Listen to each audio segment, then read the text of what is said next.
My greetings to all of you and welcome back to our channel. If you are preparing for UGC NET English, SET, Assistant Professor examinations or pursuing your MA in English Literature, then today's lecture is going to be extremely important for you. Today we are going to understand one of the fundamental concepts of literary studies, which is literary criticism. Many students find this topic difficult because they immediately start memorizing different theories and critics. But trust me, if your foundation is strong, every literary theory will become easy.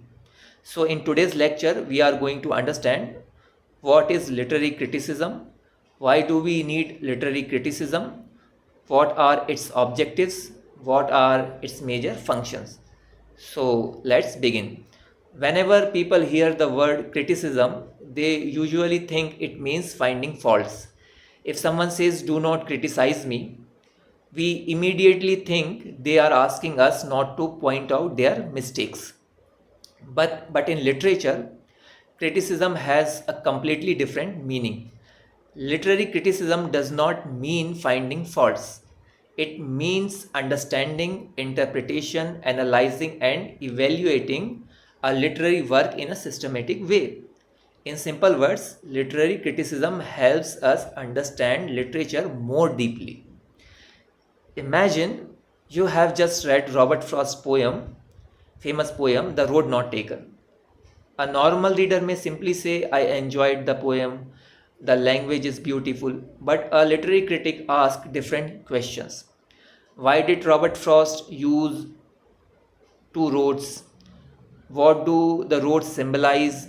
Why is the speaker confused? Why does the poem end the way it does? Now notice the difference. A normal reader enjoys the poem while a literary critic investigates the poem. And this investigation is called literary criticism. Now let's understand a few famous definitions. According to Hudson, literary criticism is the interpretation and evaluation of works of literature. Remember two important words: interpretation and evaluation. Interpretation means explaining the meaning, while and evaluation means judging how successful or effective the literary work is. Another important definition is given by Matthew Arnold. He defines criticism as a disinterested endeavor to learn and propagate the best that is known and thought in the world. Many students misunderstand the word disinterested. Here, it does not mean not interested, it means unbiased. A literary critic should not judge a work because he likes or dislikes the author. He should judge only the literary work. Now, an important question arises: why do we need literary criticism? Can't we simply read literature and enjoy it? Of course we can, but without criticism, our understanding remains limited. Think of an iceberg. Only a small portion is visible above the water. Most of it remains hidden beneath the surface. Similarly, a literary text also contains many hidden meanings.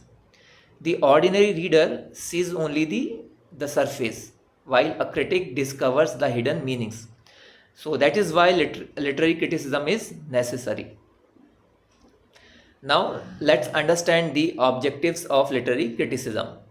The first objective is interpretation. A literary critic explains the meaning of a literary work. Sometimes the author's message is not directly stated. It is hidden in symbols, imagery, metaphors, and characters. The critic helps readers understand these hidden meanings. The second objective is to analyze, or the second objective is analysis. Analysis means breaking the literary work into different parts. For example, a critic studies the plot, the structure, the language, the imagery, the symbolism, the tone, the characters, and the themes. Then he explains how all these elements work together. The third objective is evaluation. Evaluation means judging the quality of the literary work. Questions like, is the ending effective? Does the symbolism work? Is the language appropriate? Does the writer successfully communicate the message? All these questions belong to evaluation. So the fourth objective is appreciation.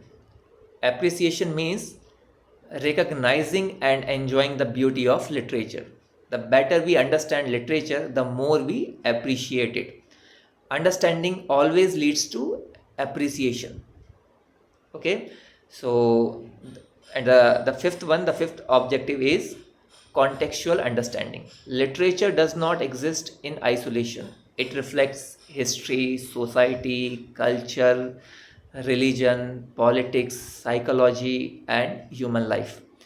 So literary criticism helps us connect literature with these contexts. So, and the last and the sixth one, the sixth objective is developing critical thinking. A literary critic never accepts everything blindly. Instead, he asks questions like why, how, what evidence supports this I interpretation, what evidence support this interpretation, is there another possible interpretation. So these questions improve our critical thinking. Now let's move to the major functions of literary criticism.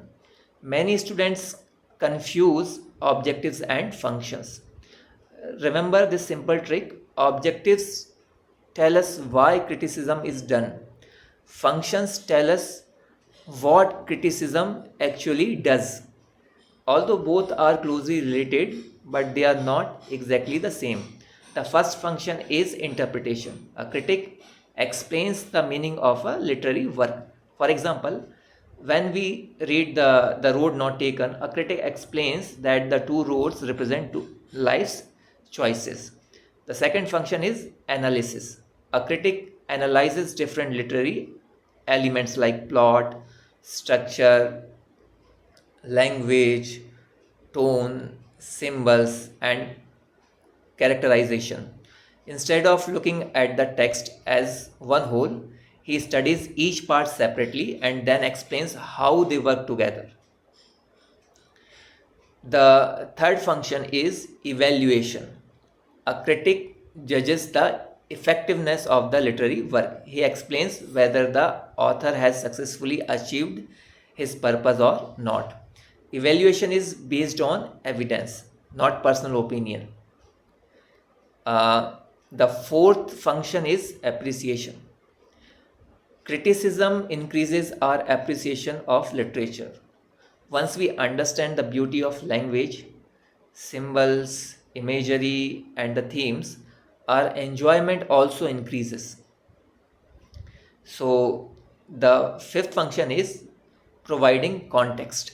A critic connects literature with history, culture, society, politics, and philosophy. This helps readers understand why the text was written in a particular way. The sixth function is developing independent thinking. Good criticism encourages readers to think independently. Instead of accepting one interpretation, they learn to compare different viewpoints and form their own conclusions.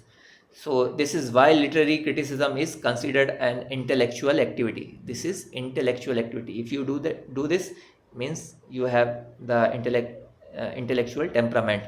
So in today's lecture, we have understood what literary criticism is, why is it important, its objectives, and its major functions.